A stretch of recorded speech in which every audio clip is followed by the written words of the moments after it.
Sed bienvenidos y bienvenidas una vez más y de nuevo aquí a vuestro canal Cuentos Inmortales TV. Hoy estoy aquí para compartir ya la entrega número 11 de Cuentos Variados para Todos. Bien, como sabéis, ya tenéis los 10 primeros vídeos de esta entrega subidos y los podéis escuchar en la lista de reproducción buscando el título de esta colección, Cuentos Variados para Todos. En esta colección hemos subido relatos, cuentos fabulosos, escritos por autores como Leopoldo Alas Clarín, como Pío Baroja, como Azorín, etc. Y hoy os traigo un autor que vosotros ya conocéis, pero que no hemos anclado en esta colección, sino en otras colecciones como por ejemplo Cuentos para escuchar en el bus, y se llama Raymond Carver. Y el título de este relato es El compartimiento. Así es, ya sabéis que los relatos de este autor, Raymond Carver, son relatos donde parece que aparentemente no ocurre gran cosa, pero que nos dejan siempre un pozo para la reflexión personal y sobre todo para el aprendizaje con uno mismo. Tenéis cuentos de este autor subidos al canal, como por ejemplo Plumas, o cuentos tan clásicos como Catedral, también muy reconocido, o Parece una tontería, o Si me necesitas llámame. Bueno, ahí los tenéis, siempre a caballo de estas dos colecciones, ¿no? Cuentos variados para todos o cuentos para escuchar en el bus. Dependiendo de la duración del vídeo, pues lo adscribimos a una lista de reproducción o a la otra. Bueno, ¿y de qué trata este cuento? ¿De qué trata? A ver, imaginaros un poquito de qué trata. ¿Hoy qué día es? Sí, habéis acertado. Hoy es el Día del Padre. Hoy es el Día del Padre. Por cierto, felicidades a todos los papis del mundo y del universo, y en especial para uno muy importante, para mí el más importante, por supuesto, que es mi santo padre. ¡Mua! Y encima se llama José, también es su santo. Por eso digo mi santo padre. Bueno, un beso muy fuerte desde aquí para mi papá y le dedico este vídeo, claro que sí. Pues el relato trata de la relación paterno-filial entre un padre y un hijo. Y es una relación un tanto tormentosa que tratan de ponerle solución. Y es lo que escucharéis ahora mismo en el relato, todo el que quiera. Antes de empezar, como siempre, agradecimientos a todo el mundo por estar ahí, sus comentarios, sus likes, por sus super thanks, también importante, y muchísimas gracias a todos, de verdad. Durante el vídeo haré una parada porque es un relato corto, una parada en el medio y ya otra al final para despedirnos y comentar lo último. Y como siempre digo, sin más dilación, comencemos.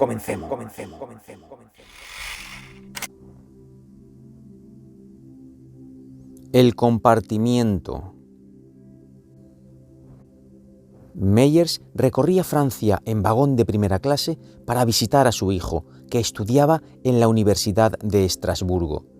Hacía 8 años que no le veía. No se habían llamado por teléfono durante todo ese tiempo y ni siquiera se habían enviado una postal desde que Meyers y la madre del chico se separaron y el muchacho se fuera a vivir con ella.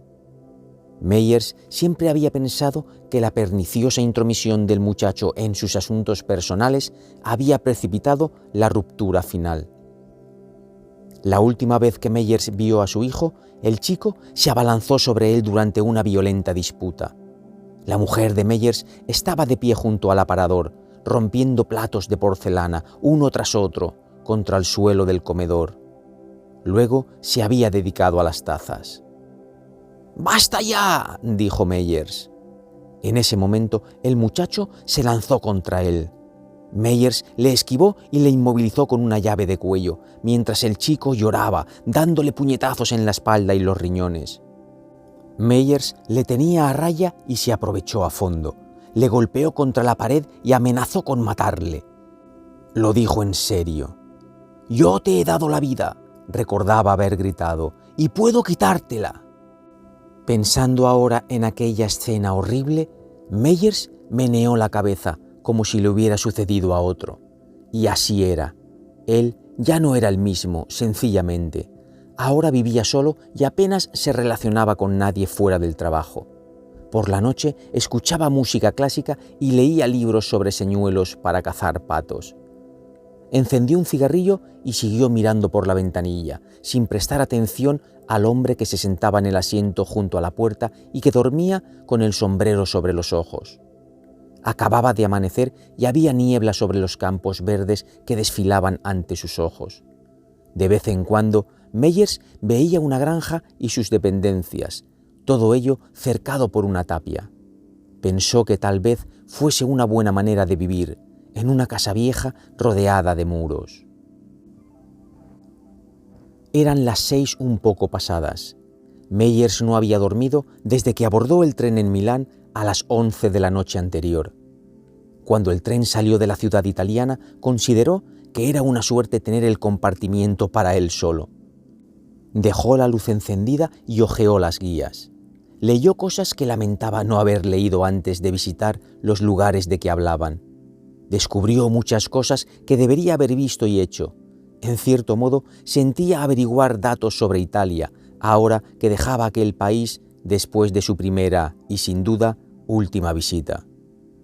Guardó las guías en la maleta, colocó el equipaje en el estante superior y se quitó el abrigo para cubrirse con él. Apagó la luz y se quedó a oscuras con los ojos cerrados, deseando que le viniera el sueño. Al cabo de un rato, que le pareció mucho tiempo, y cuando tenía la impresión de quedarse dormido, el tren empezó a aminorar la marcha. Se detuvo en una estación pequeña, cerca de Basilea. Allí, un hombre de mediana edad, con sombrero y traje oscuro, entró en el compartimiento.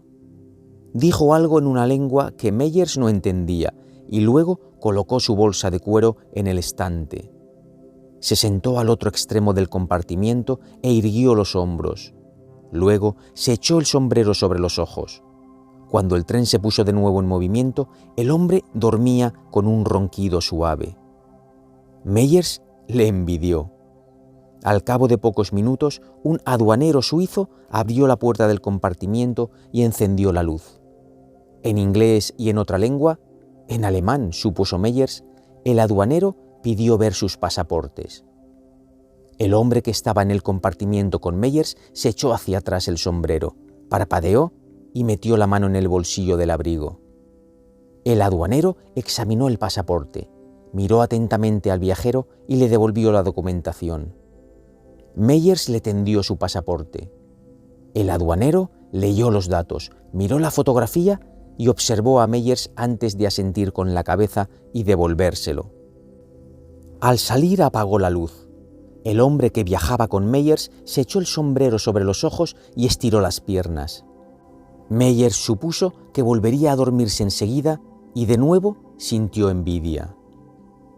Después se quedó despierto y se puso a pensar en la entrevista con su hijo, para la que solo faltaban unas horas. ¿Cómo reaccionaría cuando viese a su hijo en la estación? ¿Debería darle un abrazo? Se sintió incómodo ante esa perspectiva. ¿O simplemente debería tenderle la mano, sonreírle como si aquellos 8 años no hubiesen transcurrido y luego darle una palmadita en la espalda? A lo mejor su hijo le decía algunas palabras. «Me alegro de verte. ¿Has tenido buen viaje?» Y Meyers contestaría cualquier cosa. No sabía exactamente lo que diría. El controler francés apareció por el pasillo. Miró a Meyers y al hombre que dormía enfrente de él. Era el mismo que ya les había picado los billetes, así que Meyers volvió la cabeza y se puso a mirar otra vez por la ventanilla. Aparecieron más casas, pero ahora ya no tenían tapia. Eran más pequeñas y estaban más próximas. Pronto, estaba seguro de ello, vería un pueblo francés. La bruma se levantaba. El tren pitó y atravesó a toda velocidad un paso a nivel con la barrera bajada. Vio a una mujer joven, con un jersey y el pelo recogido sobre la cabeza, que esperaba en bicicleta y miraba pasar los vagones. ¿Cómo está tu madre?, le preguntaría al muchacho cuando estuvieran a cierta distancia de la estación.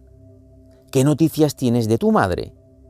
Durante un momento de intensa emoción, se le ocurrió a Meyers que quizá hubiese muerto.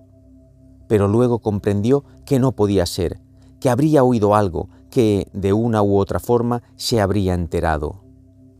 Sabía que si se dejaba llevar por esos pensamientos, se le partiría el corazón. Se abrochó el botón del cuello de la camisa y se ajustó la corbata. Dejó el abrigo en el asiento de al lado. Se anudó los cordones de los zapatos, se levantó y pasó por encima de las piernas del hombre que dormía. Salió del compartimiento. Mientras se dirigía al otro extremo del vagón, Meyers tenía que ir sujetándose contra las ventanillas. Cerró la puerta del pequeño aseo. Luego abrió el grifo y se echó agua en la cara. El tren pasó por una curva sin reducir la marcha y Meyers tuvo que sujetarse en el lavabo para no perder el equilibrio. 2 meses antes había recibido la carta de su hijo. Era breve. Decía que vivía en Francia y que desde el año anterior estudiaba en la Universidad de Estrasburgo. No daba explicaciones de por qué había ido a Francia ni de qué había hecho durante los 8 años anteriores. Como era debido, pensó Meyers, el muchacho no mencionaba a su madre en la carta. Ni un solo indicio sobre su situación o su paradero. Pero, inexplicablemente, la carta terminaba con «un abrazo», palabras que Meyers rumió durante mucho tiempo. Finalmente contestó. Después de pensarlo bien, le escribió que desde hacía algún tiempo pensaba hacer un pequeño viaje por Europa. ¿Iría a buscarle a la estación de Estrasburgo? Firmó la carta con «Un beso, papá». Su hijo le contestó y Meyers hizo sus preparativos. Le sorprendió que aparte de su secretaria y de algunos colegas, no hubiese nadie a quien fuese preciso advertir de su marcha. Había acumulado 6 semanas de vacaciones en la empresa de ingeniería donde trabajaba y decidió tomárselas de una vez para aquel viaje. Se alegraba de haberlo hecho, aun cuando ahora no tuviese intención de pasar todo el tiempo en Europa. Primero había ido a Roma, pero después de las primeras horas que anduvo paseando solo por las calles, lamentó no haber ido en grupo. Se sentía solo. Fue a Venecia, ciudad que su mujer y él siempre habían pensado visitar. Pero Venecia fue una decepción. Vio a un manco comer calamares fritos y por todas partes había edificios mugrientos y atacados por la humedad. Tomó el tren para Milán, donde se hospedó en un hotel de 4 estrellas y pasó la velada viendo un partido de fútbol en un televisor Sony en color hasta que se acabó la emisión. Se levantó a la mañana siguiente y callejeó por la ciudad hasta la hora de ir a la estación. Había previsto que la escala en Estrasburgo fuese el punto culminante del viaje. Al cabo de 2 o 3 días, ya vería cómo se presentaban las cosas, iría a París y tomaría el avión hacia casa. Estaba cansado de tratar de hacerse entender por los extranjeros y se sentiría contento de volver.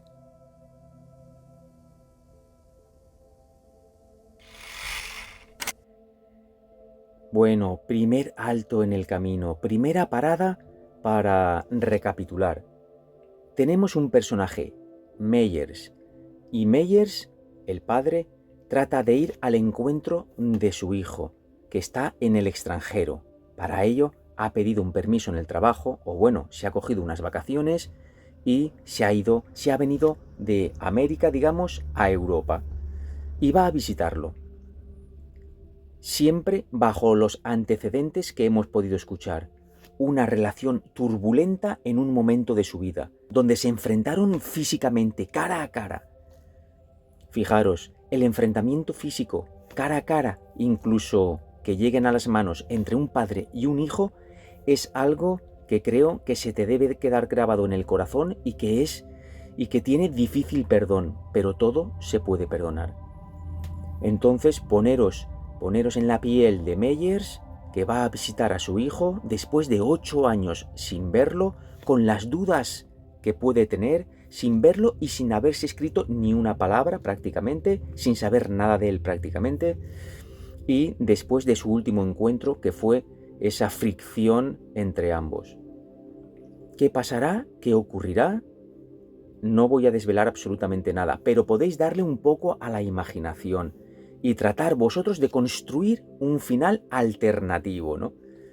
Vamos a ver si lo que ocurre al final es lo que ahora imagináis o no tiene nada que ver, como me imagino yo que así sucederá. Y por cierto, padres que estéis ahí escuchando, hijos que estéis ahí escuchando, ¿habéis tenido algún desencuentro con vuestro padre o vuestro hijo alguna vez? Pero algún desencuentro fuerte, de verdad. Espero, si es así, que lo hayáis solucionado. Y si no, al final, quedaros al vídeo porque hablaremos sobre eso. Sigamos.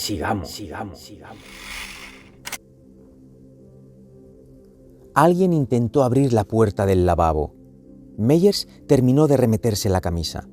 Se abrochó el cinturón, luego abrió y, balanceándose con el movimiento del tren, volvió a su compartimiento.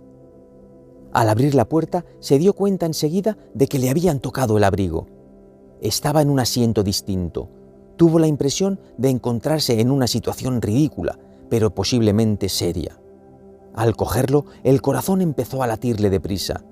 Metió la mano en el bolsillo interior y sacó el pasaporte.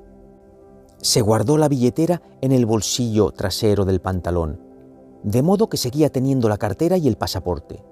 Pasó revista a los demás bolsillos del abrigo.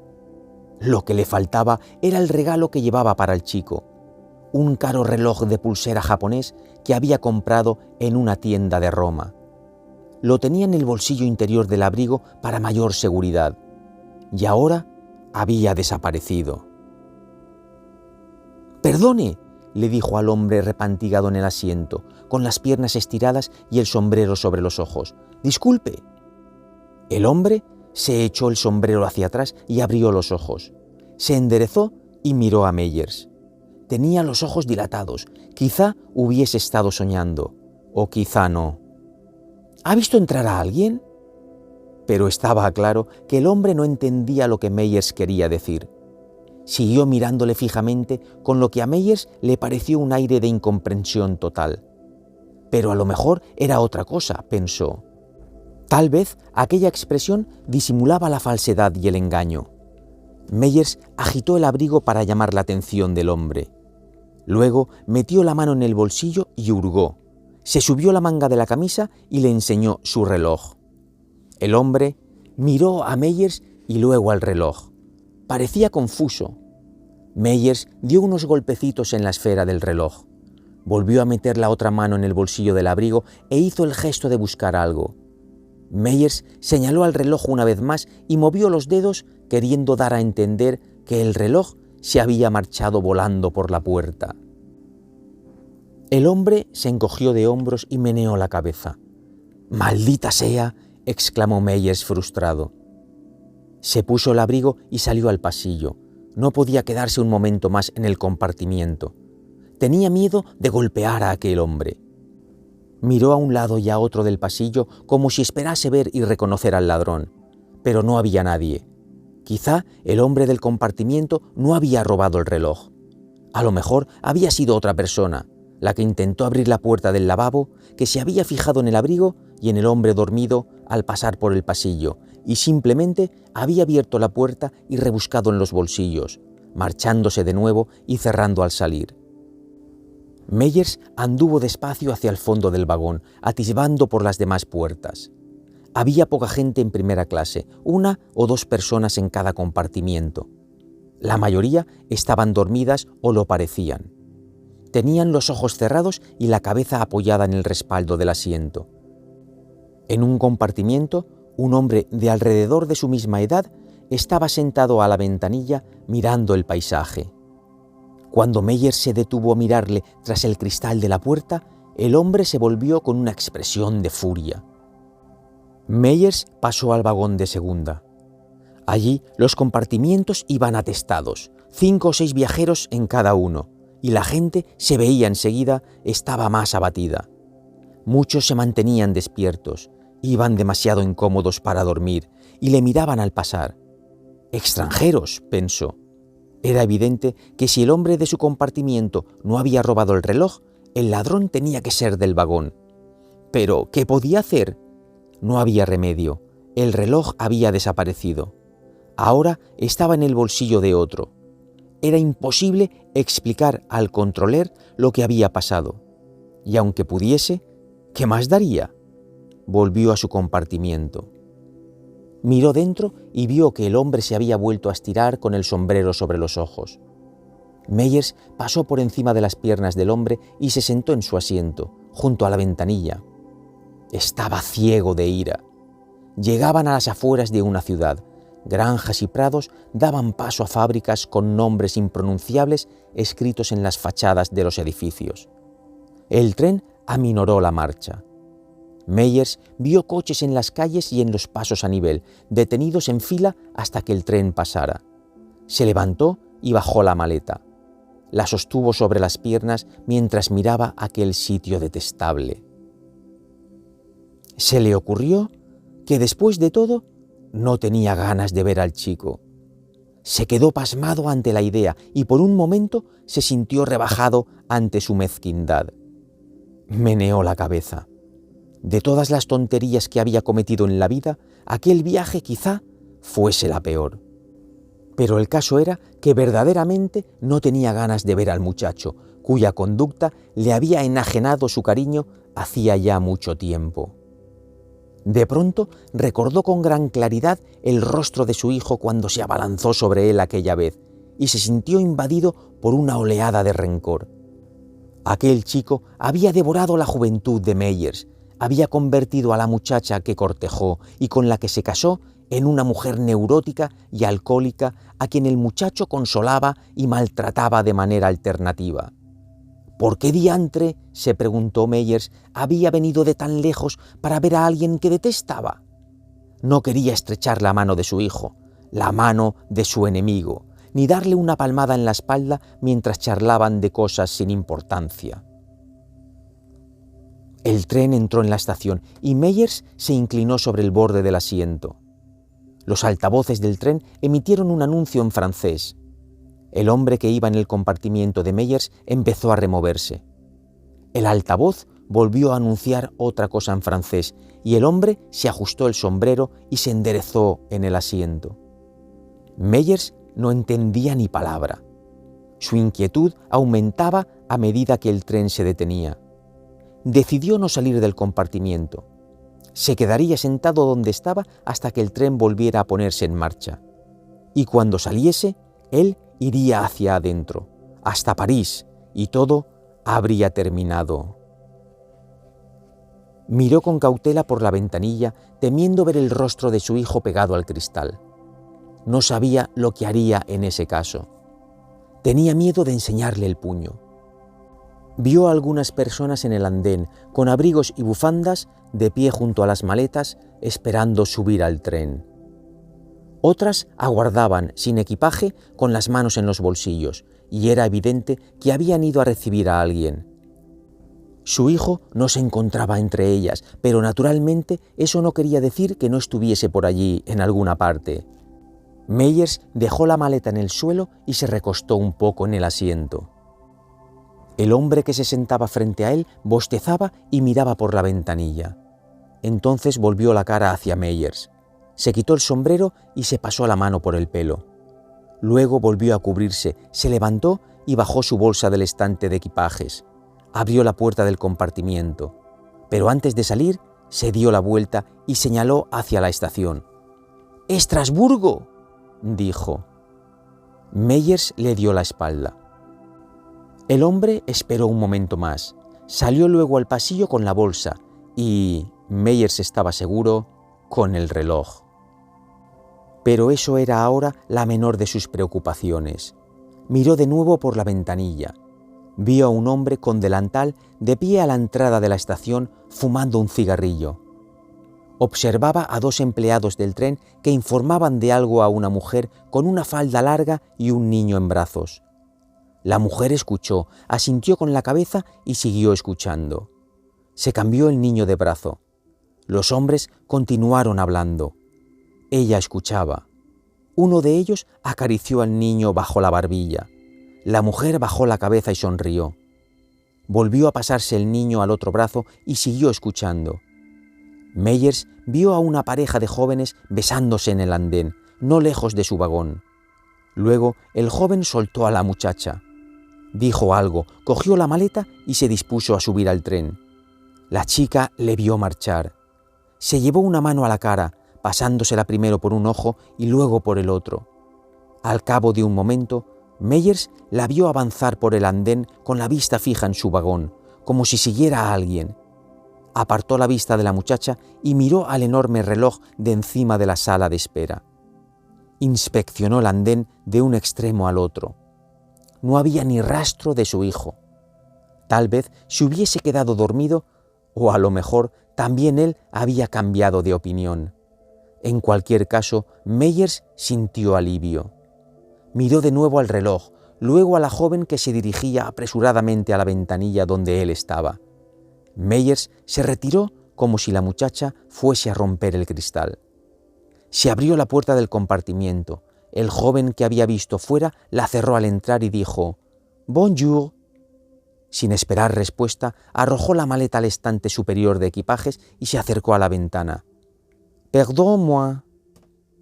Bajó el cristal. «Marie», dijo.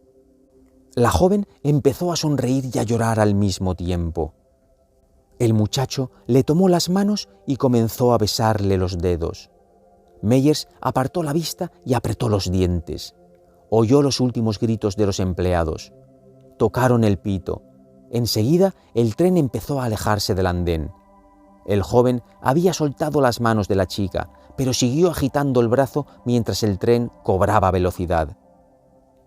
Pero no recorrió mucha distancia, únicamente salió de la estación y entonces sintió Meyers una parada brusca. El joven cerró la ventanilla y se acomodó en el asiento de al lado de la puerta. Sacó un periódico del abrigo y se puso a leer. Meyers se levantó y abrió la puerta. Fue al final del pasillo hasta el entronque de los vagones. No sabía por qué se habían parado. Tal vez se hubiera estropeado algo. Se dirigió a la ventana, pero no vio más que una intrincada red de vías donde se formaban los trenes, quitando o cambiando vagones de un tren a otro. Se apartó de la ventana. En la puerta del coche siguiente leyó un letrero: «Pushes». Meyers dio un puñetazo al cartel y la puerta se abrió con suavidad. De nuevo se encontraba en el vagón de segunda. Pasó por una fila de compartimientos llenos de gente que se estaba acomodando como para un largo viaje. Necesitaba preguntar a alguien a dónde iba el tren. Cuando sacó el billete, entendió que el tren de Estrasburgo seguía a París. Pero consideró humillante meter la cabeza en un compartimiento y decir «¿París?» o algo parecido, como si preguntara si habían llegado a destino. Oyó un estrépito de hierro viejo y el tren retrocedió un poco. Vio la estación otra vez y pensó de nuevo en su hijo.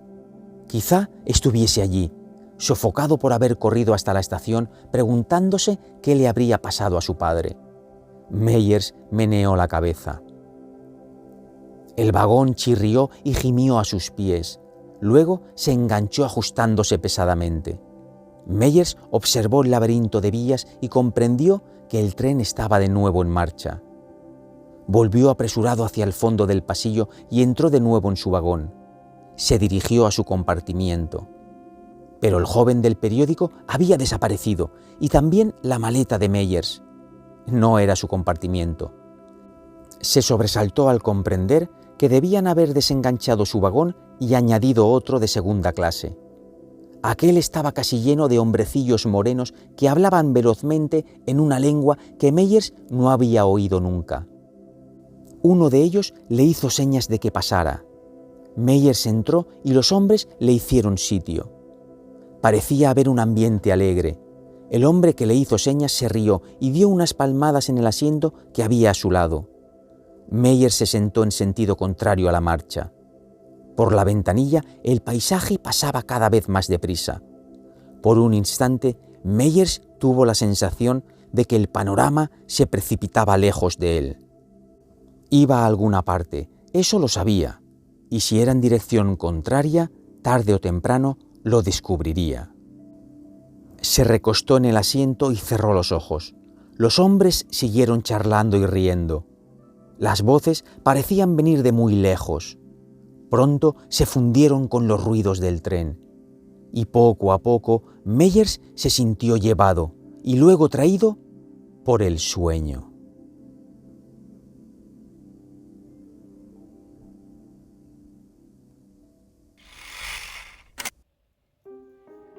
Final de este increíble relato. Pero, ¿de verdad pensabais que se iban a juntar? ¿O alguno de vosotros, decirme la verdad, ha pensado como el escritor, como el autor, que el padre se arrepentiría y pasaría del destino? Y el hijo parece ser que ha hecho lo mismo. O sea, no ha acudido a la cita, parece ser, tampoco se sabe a ciencia cierta. El autor nos lo deja a nuestro escrutinio personal. Pero ahora yo estoy aquí para daros un consejo a todos, aunque no soy nadie para dar consejos. Pero bueno, vale, lo voy a cambiar. Más que un consejo, una reflexión. Una reflexión, porque hoy es el Día del Padre y el cuento que hemos escuchado es entre un padre y un hijo, pero claro, con un final no muy feliz. Pero mi reflexión es la siguiente. Escuchadme, por favor. Siempre hay tiempo para perdonar y ser perdonado. Siempre hay tiempo para el reencuentro y la reconciliación. Siempre hay tiempo para olvidar el pasado y poner los cimientos nuevos para una buena y sana relación y próspera entre padre e hijo, una relación paterno-filial. Siempre estamos a tiempo. Bueno, y esto ha sido todo lo que tenía que decir. Muchísimas gracias por haber estado ahí hasta el final, como siempre. Gracias por haberme dejado vuestro like, vuestro super zen, vuestro comentario. Y abrazo de luz, beso que llegue hasta todas las partes del mundo. Nos vemos pronto. Gracias. Chao.